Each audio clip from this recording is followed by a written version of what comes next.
Monsieur le maire, madame l'adjointe, chers collègues, mesdames, messieurs, Sandrine Runel, hier, à propos du plan de mandat, rappelait que notre projet municipal porte, sous votre impulsion, monsieur le maire, des engagements forts en termes de solidarité et d'inclusion sociale. Sandrine Runel, au nom des 3 groupes de la majorité, a rappelé qu'en termes de méthode, nous souhaitons construire des réponses au plus près des besoins dans une période où la conjugaison des crises fragilise la société, renforce les inégalités et multiplie les laissés-pour-compte. Adhérer à l'Association nationale Territoire Zéro Chômeur s'inscrit dans notre volonté de saisir tous les leviers possibles pour élaborer des solutions, les expérimenter, puis les généraliser. Ce dispositif innovant, je le rappelle, a été imaginé sous le précédent quinquennat, celui de François Hollande.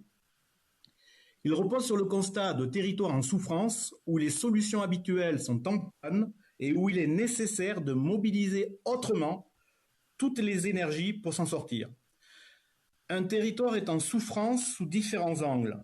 La paupérisation s'installe avec la précarité économique, les aides sociales permettant tout juste une survie deviennent la source principale de revenus, la pauvreté se généralise, le désœuvrement gagne une partie de la population, les tensions s'exacerbent à l'école, dans la rue, dans les cités.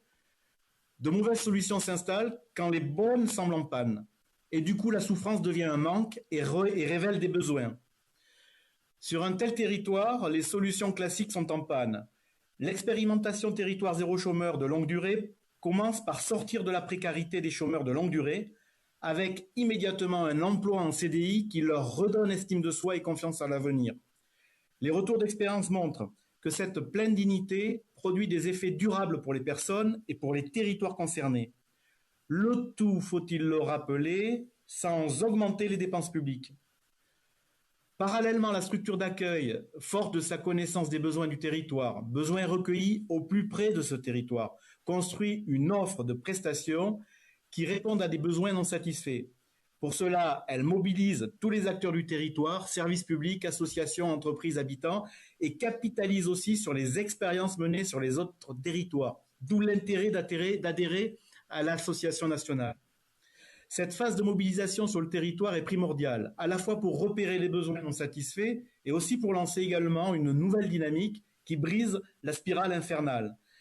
Elle repose d'abord sur une volonté politique. Justement, monsieur le maire, cette volonté, nous la partageons avec vous, avec Camille Auger et l'ensemble de votre exécutif, en ligne avec le plan de mandat que vous avez présenté hier.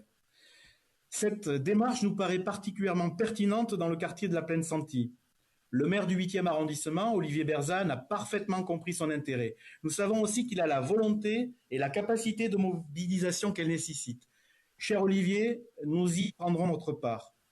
En somme, il s'agit d'une démarche gagnante sur tous les plans.